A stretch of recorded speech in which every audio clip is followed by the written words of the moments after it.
Hey, what's up you guys? It's Tyler from the Harringtons. We are back today with a brand new video and it feels good to be back on YouTube. Guys, while I was away, something crazy happened.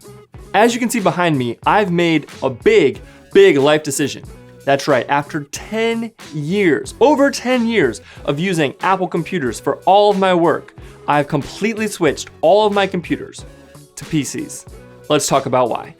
That's right, folks. I have been using Apple computers since 2008. I got my first MacBook Pro as a graduation present, and I've been using solely Apple computers ever since then. And I love the Apple ecosystem, and I always said I would never, ever switch to PC. Well, as you can see, not only do I have this beast of a PC behind me, I also have a PC editing laptop that I bought over a year ago. So what compelled me to make this switch? How has the switch been? Am I happy with the results? All of those things I'm gonna cover in this video right now. But first, let's cut to some sexy B-roll of this beast of a PC.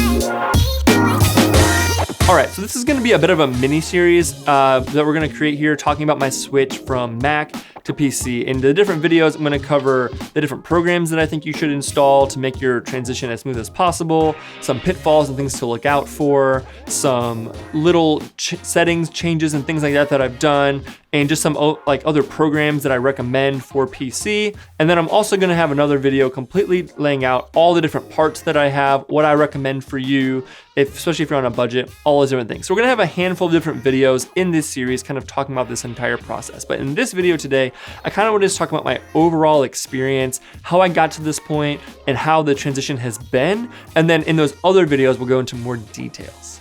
All right, so let's first talk about how this whole thing came about. We do same-day edits at all of our weddings. So we're creating a 1-minute little sneak peek video of the wedding day that we show during the reception. And I was running into a lot of problems with my 13-inch MacBook Pro not being able to handle and edit the footage in Premiere that I wanted to. At home, I had an iMac that I was editing with that had enough power to kind of get me by, but I was really struggling out in the field, or anytime I ever had to travel or go anywhere, my MacBook Pro just really wasn't cutting it, especially since I edit only in Premiere. I do not edit in Final Cut. So I set out to find a laptop that would be powerful enough that I could edit on the go, especially for these same-day edits. What ended up happening was I spec'd out the MacBook Pro that I wanted to get that had enough power to edit on the go and do all these things I wanted, and it was gonna be $4,000-ish, close to $4,000 after it was all said and done. And that's just a lot of money for a secondary machine that wasn't gonna even be my primary editing machine. So that was when I first kind of started getting curious about looking into a PC laptop. So I looked at a bunch of different gaming laptops and kind of spec'd them all out and looked at the different prices and stuff. And I ended up settling on the MSI Stealth, which is a super powerful gaming laptop with 32 gigs of RAM, a really fast SSD. It has a 2060 graphics card, it has dedicated graphics, integrated graphics, all these different things, and it only came out to be like $2,500, and this is one of the best PC gaming laptops that you could buy with a ton of power, perfect for editing. So I was like, you know what, this is a great way to kind of start this. I really don't use this computer that often, except for when I need to be editing. And again, because I edit in Premiere Pro, once you get into Premiere, my theory was that it'll all be the same, right? As long as I can kind of manage dealing with Windows 10 for some file management stuff, I'll do most of the file management on my iMac. I just need this to be powerful enough to run Premiere, and once I'm in Premiere, everything should be fine. So that's what I did. I bought this PC laptop and used it for things like that on the go. I also started to play some PC games and kind of just get into the PC world. And I ended up actually having two different setups. I had my iMac setup, which I did most of my editing on. And then I had a completely separate gaming slash, PC setup with a monitor and a keyboard and mouse and all those different things that I was using the laptop for. And then whenever I would travel or be out and about, I would also have the laptop to be using for that. And that was great. And that was a really great way to kind of dip my toes into the Windows 10 ecosystem and kind of just see what Windows was all about. Because the last time I used Windows, guys, was Windows XP. That's how long it's been since I've used a Windows machine on a regular basis. So that was kind of how this whole thing started. And basically what I figured out was that I didn't hate Windows as much as I thought I was going to. I thought I was going to hate it. Again, Windows XP was the last time I experienced Windows. So that was all I had in my mind. So I just thought it was gonna be this terrible, awful experience and I was gonna hate every minute of it. But what ended up happening was over the course of these months of having the computer, again, and not using it as my daily driver, but using it pretty frequently for editing on the go, for some gaming, some just things like that, and just getting used to it, I just decided this really isn't all that bad. I don't hate it. It's not my favorite. Like I definitely prefer the Mac operating system over Windows 10, but I didn't hate it. And it was not really that bad. I figured out a few little hacks that I could use to make it feel more like using a Mac. And after a little bit of time of using it and getting used to it, it really wasn't that big of a deal. So then that got me really thinking. The iMac I was using at the time was a 2013 iMac. And at the time, it was one of the most powerful iMacs that you could buy.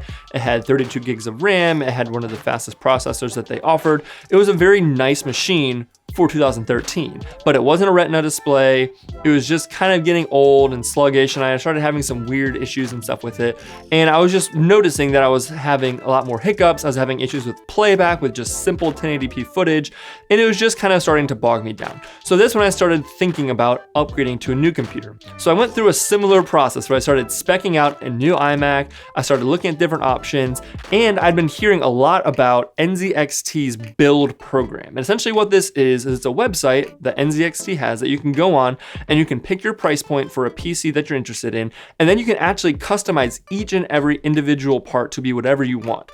So the other thing that always held me back from building my own PC was having to build a PC, right? I just didn't feel super comfortable with all that. I like the idea of building a PC and plugging it all in and doing all these different things, but I just also had a lot of anxiety around it breaking or not being right or something, all these different things. So this was kind of the best of both worlds because I could pick all the parts that I wanted, and then they have their professional installers and builders build the whole thing for you, ship it completely put together, shows up at your house ready to go with all the pieces and parts that you picked, and you get the advantage of that in the future. If you want to upgrade something like your graphics card or your CPU or something like that, you can just swap it out for something new. You have to watch a couple YouTube videos probably, but you just have to replace it as opposed to building the entire thing from scratch. So after pricing that out and looking at the power and performance I could get from that build compared to the iMac I was looking at, again, it was about $1,000, $1,200 difference.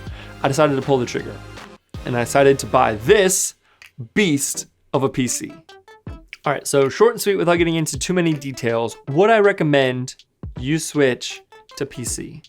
It's a yes and a no. Yes, if you feel like your current machine, Mac, whatever it is holding you back from getting your work done and you need more power and you want to get a ton of power for a great price, then yes, I think that you should definitely look into the PC route. And in the coming videos, we'll go into more of the details into what all is entailed with that switch, and you can decide for yourself if it's gonna be worth it or not.